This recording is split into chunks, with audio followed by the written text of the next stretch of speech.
Bom dia, queridos irmãos e irmãs. Estamos mais uma vez para a transmissão da nossa escola dominical e temos estudado o livro do Apocalipse, as 7 igrejas, lições das 7 igrejas do Apocalipse. Nesta manhã, a igreja que estudaremos é a igreja em Sardes e o tema da lição é Sardes, apenas uma minoria fiel. E aí uma outra possibilidade de tema em um dos textos que pesquisei seria Sardes, uma igreja morta, engolida pelo sistema. Então, a gente vê que é uma situação realmente crítica e eu quero fazer a leitura do livro do Apocalipse, no capítulo 3, versículos de 1 a 6, que basearão a nossa lição desta manhã. Por gentileza, queira acompanhar em sua Bíblia, em seu equipamento eletrônico. Sugiro versão revista e atualizada para que você acompanhe a leitura palavra a palavra. A Escritura diz assim: Ao anjo da igreja em Sardes escreve: Estas coisas diz aquele que tem os 7 Espíritos de Deus e as 7 estrelas. Conheço as tuas obras, que tens nome de que vives e estás morto. Sê vigilante e consolida o resto que estava para morrer, porque não tenho achado íntegras as tuas obras na presença do meu Deus. Lembra-te, pois, do que tens recebido e ouvido, guarda-o e arrepende-te, porquanto, se não vigiares, virei como ladrão, e não conhecerás de modo algum em que hora virei contra ti. Tens, contudo, em Sardes umas poucas pessoas que não contaminaram as suas vestiduras e andarão de branco junto comigo, pois são dignas. O vencedor será assim vestido de vestiduras brancas, e de modo nenhum apagarei o seu nome do livro da vida. Pelo contrário, confessarei o seu nome diante de meu Pai e de seus anjos. Quem tem ouvidos, ouça o que o Espírito diz às igrejas. Vamos orar? Grande Deus e Pai, louvado seja o teu nome, abençoada é a tua palavra. Pedimos-te uma vez mais que o teu Santo Espírito nos ilumine na exposição e aplicação dos ensinos eternos à nossa realidade. Abençoa a estes irmãos e irmãs que acompanham a esta transmissão, para que juntos cresçamos em Ti e na Tua presença. Em nome de Cristo e para a glória dele é que nós oramos. Amém. Estamos estudando nesta manhã a igreja em Sardes, uma igreja que pode ser descrita como uma igreja que fora engolida pelo sistema. E aí, como tem acontecido, seguimos aquele roteiro. Ao anjo da igreja em Sardes escreve. Versículo 1 do capítulo 3, o Senhor se dirige mais uma vez de maneira direta ao anjo da igreja, e anjo da igreja, temos visto, é um dos títulos de pastor, e o pastor ele precisa estar atento à voz do Senhor para que o que ele fale à igreja seja aquilo que ele recebe do Senhor, e não aquilo que ele queira ou que a igreja deseja que ele fale. É preciso falar aquilo que vem da parte do Senhor. Pastores, precisamos estar atentos à voz do Senhor. Igreja, precisamos ouvir a voz do Senhor através do pastor. Algumas informações sobre a cidade de Sardes. A cidade de Sardes ela foi tomada em 546 a.C. por Ciro o Grande, rei dos persas. Ele fez dela a sede, a capital de uma das satrápias. O Império Persa era dividido em satrápias. Foi destruída por um incêndio. Os atenienses a incendiaram em 499 depois de Cristo. Tem uma série de fatos aí que se desenrolam a partir disso, e então ela torna-se famosa, e assim era nos tempos do Apocalipse, por ter uma estrada real que conectava Sardes às cidades do leste. E Sardes então foi parte da província romana da Ásia Menor. Foi descrita como sendo uma cidade com um passado áureo, quer dizer, um passado de ouro, e que colocou a sua segurança em um lugar errado. Sardes fora conhecida no passado por ser cercada, por ter uma fortaleza cercada de 3 lados por uma imponente muralha. Essa minha equipe é uma bênção. Por uma imponente muralha, da qual se pensava ser tão impenetrável que a expressão capturar a Acrópole de Sardes se tornou uma metáfora para alcançar o impossível. Isso demonstra o quanto aquela cidade era fortificada e o quanto a muralha que a protegia era vista e nela eles tinham a sua segurança. Sardes também era conhecida por sua indústria têxtil, pelas confecções de lã. Talvez ela tivesse, se existisse hoje, ela tivesse um polo, como o polo de Caruaru, de Santa Cruz,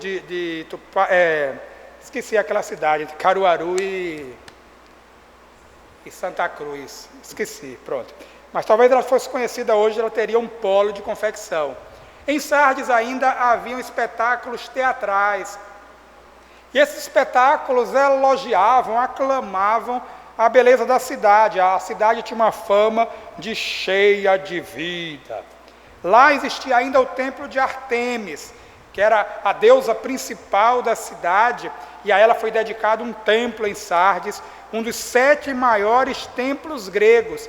O templo de Sardes era o dobro do tamanho do Partenon, por aí você tem uma ideia. Ártemis era aquela que era conhecida também como Diana, os romanos chamavam Ártemis de Diana.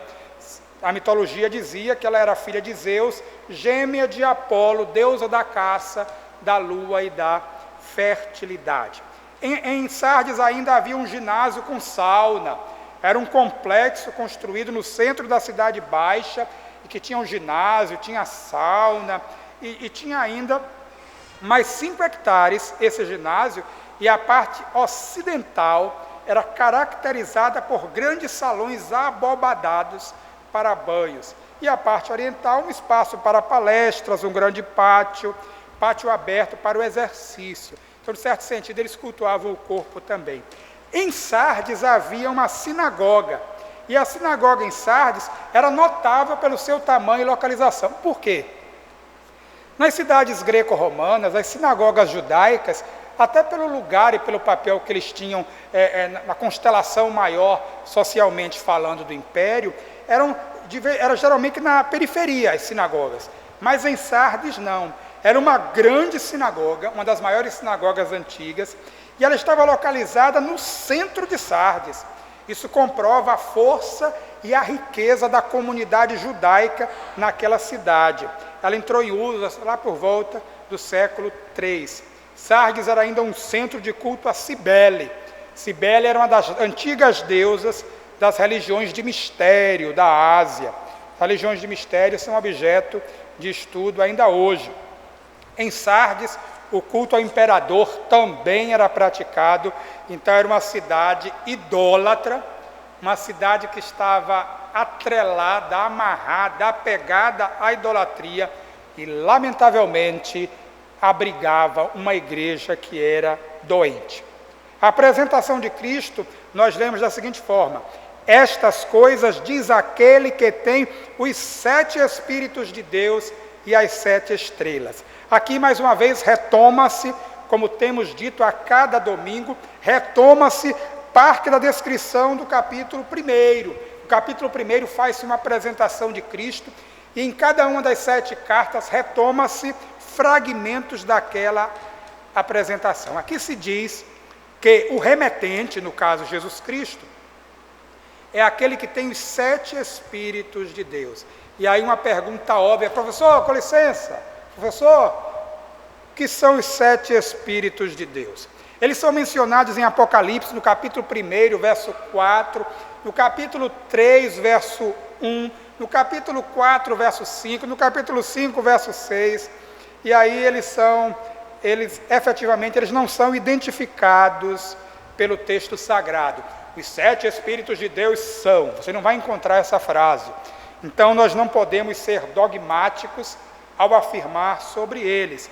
O que nós podemos dizer é que em Apocalipse 1,4 menciona-se que os 7 Espíritos estão diante do trono de Deus. Em Apocalipse 3,1, nós temos o registro que Jesus Cristo tem os 7 Espíritos de Deus. Em Apocalipse 4,5, relaciona esses 7 espíritos com 7 lâmpadas acesas que estão diante do trono do Senhor. Em Apocalipse 5:6, identifica os 7 espíritos com os 7 olhos do Cordeiro e afirma que eles são enviados por toda a terra. E aí você diz, bem pastor, então, não tem resposta? Tem. Existem pelo menos 3 interpretações possíveis, entre outras, queremos destacar estas 3, sobre quem são os 7 Espíritos de Deus. A primeira interpretação é que os 7 Espíritos são simbólicos do Espírito Santo, uma vez que o número 7 na cabala judaica e na numerologia apocalíptica, em particular, eles indicam aquilo que é completo. Ordinariamente, não necessariamente o que é perfeito, mas o que é completo, concluído. Então, os 7 Espíritos teriam significado aqui, não há 7 Espíritos diferentes, mas o Espírito Santo de Deus perfeito e completo em Cristo. Segundo ponto de vista, é que os 7 Espíritos de Deus se referem a 7 seres angelicais, talvez serafins ou querubins. Isso vai se encaixar com alguns outros seres descritos no Apocalipse. Capítulo 4, versos 6 a 9, capítulo 5, 6 a 14, capítulo 19, 4 a 5. E uma terceira possibilidade, esta faz um link com um texto veterotestamentário. A terceira interpretação é baseada em Isaías capítulo 11, verso 2. Isaías 11, 2 diz assim, naturalmente é uma profecia sobre o Messias: repousará sobre ele o Espírito do Senhor, o Espírito de sabedoria e de entendimento, o Espírito de conselho e de fortaleza, o Espírito de conhecimento e de temor do Senhor.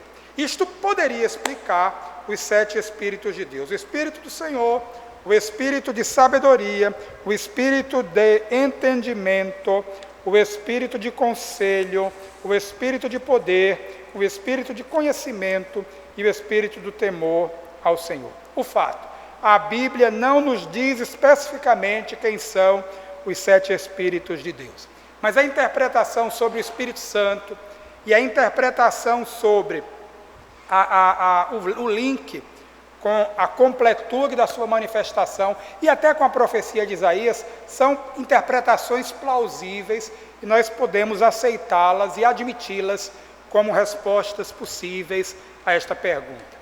A apresentação de Jesus Cristo indica o modo pleno da ação do Espírito nas igrejas. A apresentação de Cristo à igreja em Sardes indica o senhorio de Cristo sobre a sua igreja.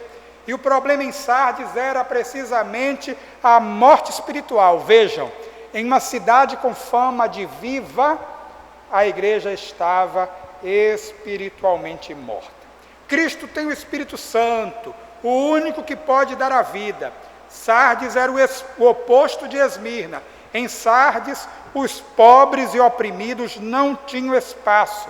Aliás, em Sardes poderíamos classificá-la como praticando um cristianismo nominal. Em certo sentido, nós vivemos dias semelhantes ao de Sardes, quando tantos praticam um cristianismo nominal, quando tantos praticam um cristianismo de palcos, quanto tantos praticam um cristianismo de astros e estrelas, e nestes dias tantos praticam um cristianismo de lives, mas que não se traduz em nada concreto, em nada palpável, em nada que efetivamente glorifique ao Senhor Jesus Cristo. Sardes tinha nome e reputação de vitalidade, mas aos olhos de Deus estava morta. Precisamos tomar, irmãos e irmãs, muito cuidado, porque os critérios que Deus usa para nos avaliar, para avaliar a igreja, para avaliar a cidade, para avaliar a nossa família, são critérios que Ele mesmo estabeleceu e que estão consignados nas Escrituras Sagradas. Os critérios de Cristo não são os critérios da nossa sociedade pós-moderna. Os critérios de Cristo estão estabelecidos e consignados nas Escrituras Sagradas. E aí então nós chegamos ao julgamento da comunidade. Com tristeza, com pesar no coração, enfoco que a Sardes não é feito nenhum elogio. Você já imaginou que é uma igreja receber uma mensagem do seu Senhor, o pastor recebe essa mensagem, lê, eu imagino que ele cai em lágrimas, que o seu coração se aperta, que ele fica abatido, mas ele precisa assomar ao púlpito daquela igreja, instruir aquela igreja e falar àquela igreja, e àquela igreja o Senhor não faz nenhum elogio, só censura. O Senhor não encontrou em Sardes nada que devesse ser elogiado. Isso é uma coisa terrível, porque significa que aquela igreja estava efetivamente morta diante do Senhor. Há pessoas que estão efetivamente mortas, conquanto andem, são cadáveres espirituais. E a vida tem a ver, não com os sinais vitais, a vida tem a ver com o ser movido, preenchido e dirigido pelo Espírito de vida, o Espírito Santo de Deus. Quem não está sob o Espírito Santo de Deus, quem não está selado com o Espírito Santo da promessa, se alguém não tem o Espírito Santo, este alguém está morto, este alguém é um cadáver, embora biologicamente vivo, espiritualmente encontra-se morto. Vamos então à censura. Conheço as tuas obras, tens nome de que vives e estás morto. A igreja em Sardes, queridos irmãos e irmãs, era uma igreja de aparências, aparentava o que não tinha, vida, era uma igreja morta. Havia marketing sobre a igreja, havia propaganda sobre a igreja, havia relatórios sobre a igreja, havia estatísticas sobre a igreja, e como a gente gosta de estatísticas na igreja presbiteriana, havia estatísticas dentro da igreja, mas efetivamente não havia igreja, não havia vida. Meus queridos, é preciso que tenhamos vida, vida plena, vida completa, vida abundante, vida em Cristo Jesus. Aparências podem enganar pessoas, glórias e aleluias podem impressionar pessoas, a oratória do pregador, do professor, do orador pode influenciar pessoas, a grandiosidade das catedrais podem quedar os queixos das pessoas, mas não impressionam a Deus. O que Deus efetivamente valoriza são corações quebrantados e contritos. O que importa realmente para Deus são as pessoas. A igreja não está fechada, como alguns às vezes falam, inadvertidamente. A igreja está mais viva que nunca. A igreja está mais ativa que nunca. A igreja está mais presente que nunca. Eu até ousaria dizer que a igreja está mais conectada que nunca. Quando tínhamos liberdade, talvez não estivéssemos tão em contato como estamos agora. Talvez não tivéssemos tantos cultos domésticos como estamos tendo. Talvez não tivéssemos meditações diárias em cada lar, agora estimuladas pelas meditações que a igreja transmite às 18 horas. Talvez não houvessem pequenos grupos, já que vários não frequentam os pequenos grupos da igreja, mas agora, até pela circunstância, conectam-se a um dos pequenos grupos para buscar uma acolhida, uma interação. Isso é bom, irmãos. Esse será um bom efeito quando esse tempo passar, porque vai passar. Em nome de Jesus, esse tempo vai passar. Quando esse tempo passar, nós precisaremos efetivamente viver a comunhão dos santos, atendermos com alegria a santa convocação. O culto começará às 9, vamos chegar às 8h30. Culto de oração começa às 8, vamos chegar às 7h50. Culto começa às 18, vamos estar lá às 17h50. Entende? Agora que estamos privados de tudo isso, talvez saibamos o valor do que tínhamos e que pelo menos temporariamente não temos. Se a vontade do Senhor for exercer misericórdia, nós voltaremos a estes momentos o mais breve possível.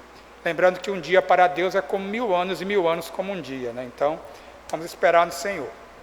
Nos dias do Apocalipse, Sardes era um centro industrial, mas não tinha mais importância política. Lembra que eu falei que na época dos persas foi feita a sede de uma das satrápias, residência de um dos sátrapas, é isso aí. Mas agora não tinha mais importância política. Há um ditado anônimo que dizia o seguinte: não és bom porque te louvam, nem desprezível porque te censuram. És o que és, e o que poderão dizer de ti não te fará melhor do que vales aos olhos de Deus. Quer dizer, o que vale realmente é o que somos, a nossa essência. Não aquilo que vestimos, aquilo que... os aspectos cosméticos, Deus vê além deles. Deus examina e perscruta, sonda os nossos corações. Sardes vivia do passado, Sardes vivia de aparências, mas o Senhor conhecia as obras, aquilo que ela realmente fazia. A Igreja Presbiteriana do Brasil é, pela graça de Deus, uma das igrejas históricas, uma das igrejas mais antigas do Brasil, e nós nos orgulhamos disso. Nós devemos ser fiéis à nossa herança, à nossa teologia, à nossa forma de ser igreja. Mas, meus amados irmãos e minhas queridas irmãs, é preciso que a Igreja Presbiteriana do Brasil faça a diferença hoje, agora, neste tempo. Nós somos a geração de presbiterianos deste tempo, e este tempo aguarda um testemunho nosso. Esse tempo aguarda uma proclamação nossa, uma vivência de evangelho nossa. Não basta olharmos para o que Simonton fez no passado, não basta olharmos para os pioneiros em Garanhuns, no Rio de Janeiro, em outras cidades tantas, em Recife inclusive. Nós precisamos ser aqueles construtores da história, construtores de uma história que o grande Deus arquitetou, construtores de uma história que glorifique a Jesus Cristo. Sardes vivia do passado, vivia de aparências, mas o Senhor conhecia o que ela efetivamente fazia.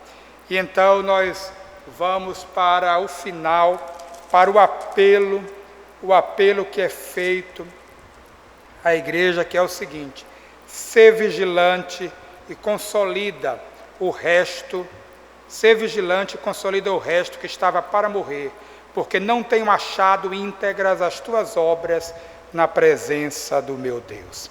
Lembra-te, pois, do que tens recebido e ouvido, guarda-o e arrepende-te, porque se não vigiares, virei como ladrão e não conhecerás de modo algum em que hora virei contra ti. Da ordem do Senhor ao anjo da igreja, neste apelo, faço alguns destaques. Vigilância, ser vigilante. A igreja deve ser vigilante, deve vigiar sempre, não deve negligenciar a vigilância. Outro destaque é a consolidação. Consolida o resto que estava para morrer. Havia uma minoria, havia um restinho, aquilo que no Antigo Testamento se fala, o resto que volverá, o resto do resto que volverá, que voltará.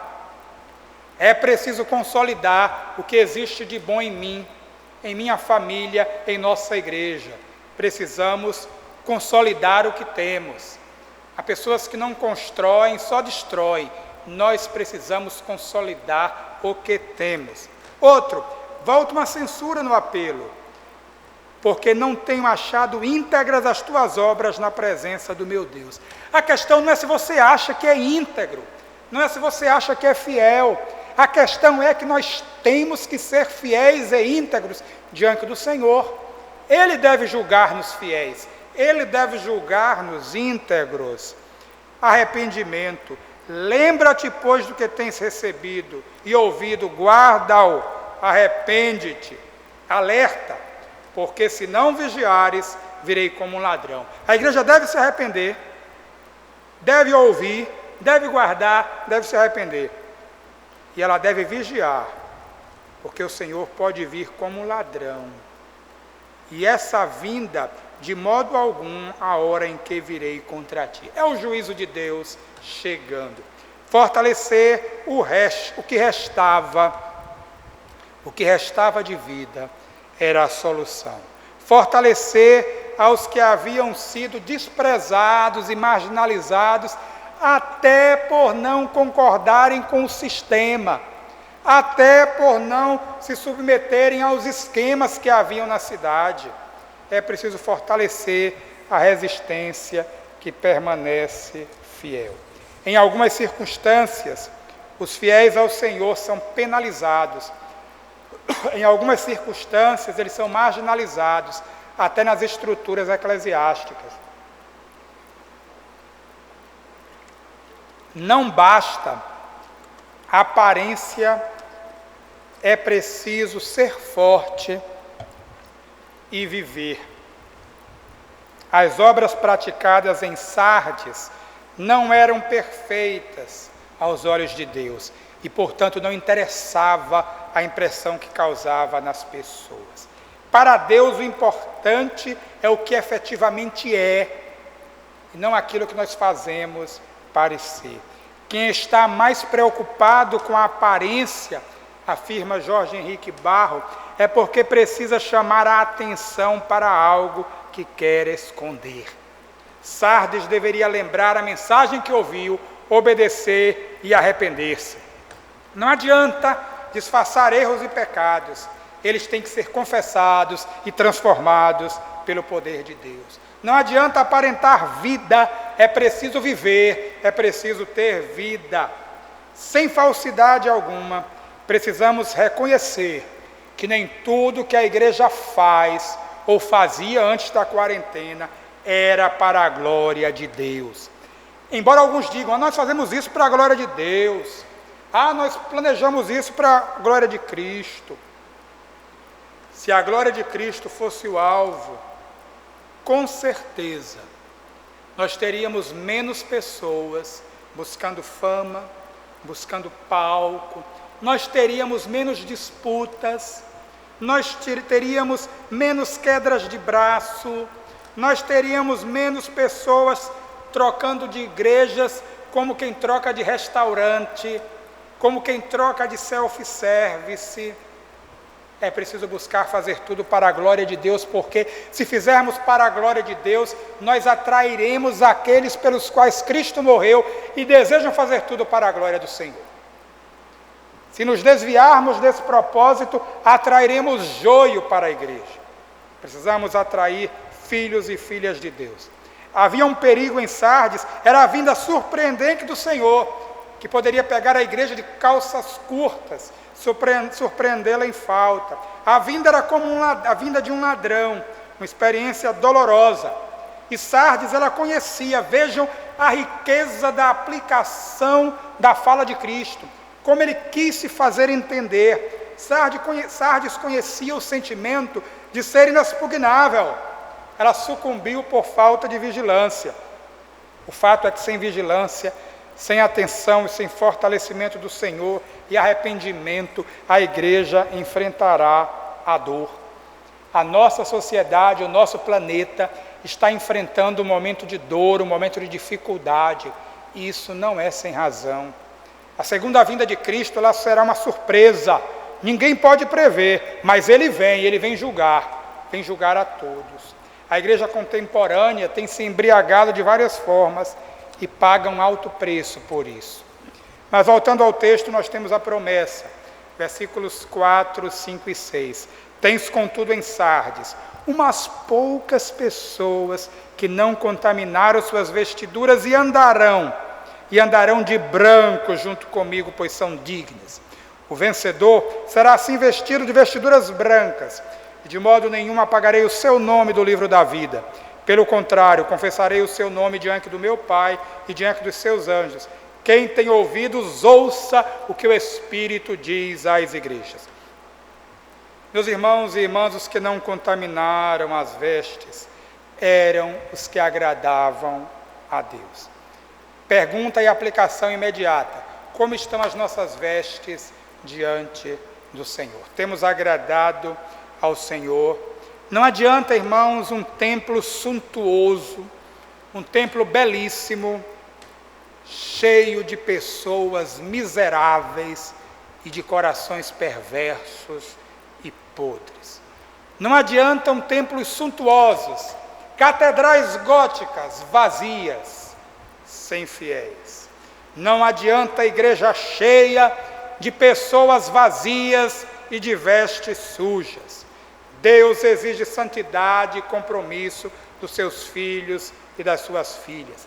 É preciso investir nos que não sujam as vestes, os que permanecem fiéis ao Senhor.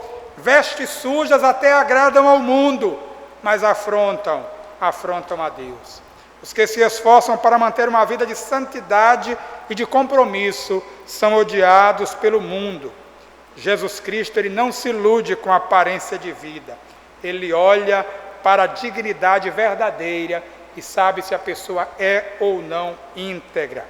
Em uma cultura gospel que cultua números, lembremos que os grandes avivamentos começaram com grupos pequenos que se quebrantaram diante do Senhor. Começaram não porque eles eram grupos pequenos, mas porque eram grupos fiéis ao Senhor. Grandes transformações não nascem de projetos mirabolantes. Grandes transformações partem de corações sinceros, movidos pelo Espírito Santo de Deus. Os humildes e desprezados pelos homens são usados por Deus para coisas grandiosas. Quem apostaria todas as fichas em um grupo de pescadores da Galileia? Jesus Cristo apostou, e eles alvoroçaram e continuam alvoroçando o mundo, tendo o Evangelho chegado até aqui. Precisamos aprender com Sardes, devemos cultivar vida verdadeira. Crentes fiéis trabalham na edificação dos seus lares, e lares edificados edificam a igreja. Nestes dias de isolamento, de quarentena, nós precisamos investir em nossos lares, no fortalecimento das famílias. Devemos edificar uma igreja alerta e vigilante. Não podemos nos conformar, nos amoldar a este tempo. Devemos ter famílias e igreja alerta e vigilante. E a igreja será alerta e vigilante à medida que as sociedades internas forem alertas e vigilantes. À medida que os pequenos grupos, que a escola dominical, que o coro memorial, que o grupo de cânticos, que a junta diaconal, que o conselho da igreja, que todos sejam vigilantes, fiéis, submissos ao Senhor, buscando obedecer à palavra do Senhor. Alerta e vigilante na oração. A igreja precisa ser e o será, à medida que cada um de nós for. E aqui eu gostaria de dizer que nós precisamos ser a igreja que Deus quer que sejamos. Nós não desejamos nem precisamos copiar nenhuma outra igreja. Nós devemos tão somente ver a vontade do Senhor e viver de acordo com essa vontade. O comentarista diz que sempre que queremos copiar o que aparece no palco da igreja de sucesso, mas frequentemente não temos condição nem capacidade de copiar os bastidores, o que acontece no camarim, pois isso pertence à intimidade da igreja perante Deus. Traduzindo, é preciso viver uma experiência particular, peculiar, pessoal com Deus. O que transforma a vida da igreja é a comunhão com Deus, é arrependimento genuíno. Não existem fórmulas mágicas para a vida cristã, somente obediência irrestrita ao Senhor. Nós não devemos querer ser outra igreja, a não ser aquela que Deus quer que nós sejamos. Igreja presbiteriana, memorial, nada mais. A igreja do Senhor, que nestes dias funciona remotamente, chegando até você, pela glória de Cristo e pela misericórdia dele, nos permite usar as tecnologias. Sardes era uma igreja sem o propósito de agradar a Deus. O principal objetivo da igreja, agradar ao Senhor. O vencedor será assim vestido de vestiduras brancas. De modo nenhum apagarei o seu nome do livro da vida. Pelo contrário, confessarei o seu nome diante do meu Pai e diante dos seus anjos. Quem tem ouvidos, ouça o que o Espírito diz às igrejas. Que eu e você ouçamos o que o Espírito quer falar-nos. Vamos orar. Gracioso Deus e Pai, nós te louvamos por tua palavra, nós te louvamos por poder aprender com ela. Pedimos-te, ó Deus, que sejamos fiéis a ti, que busquemos em tua palavra, que busquemos agradar-te em primeiro lugar. Ajuda-nos, ó Deus, neste mistério. Perdoa os nossos pecados, em nome de Cristo Jesus. Amém. Quero convidá-lo a logo mais às 18 horas, estarmos juntos em mais uma transmissão quando cultuaremos ao único que é digno de ser cultuado. Ao longo da semana você terá as meditações bíblicas às 18 horas, pequenos grupos, de segunda a quinta às 20 horas e no sábado o encontro de casais. Que o Senhor nos abençoe e nos guarde. Tenha um dia abençoado na presença do Senhor. Ore por você, ore por sua família, ore por nossa igreja, ore pelo Brasil, ore pelos profissionais que estão na linha de frente combatendo esta pandemia. Que o Senhor nos abençoe e até logo mais.